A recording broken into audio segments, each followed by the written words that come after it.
Welcome to Samba Samba. Enjoy the video. You start by confirming drivers and the physical setup, so disabling Eyefinity sticks. Open AMD Radeon software now. If you updated drivers recently, make sure the app finishes any background tasks. Once done, identify the display you want as primary and plug it into the main GPU output to avoid desktop shifting.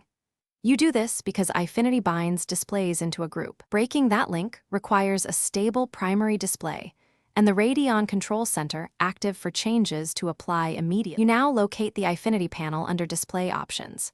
Select the Eyefinity group shown, don't confuse individual monitors with the group entry, and choose Delete or Disable. Once you confirm, Radeon will unbind the monitors and reassign resolutions. This step may blank screens briefly while Windows reconfigures.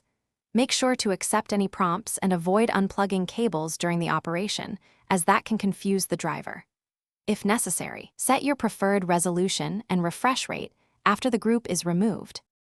You finish by assigning the correct primary monitor and tweaking each display's resolution and refresh rate so everything looks right.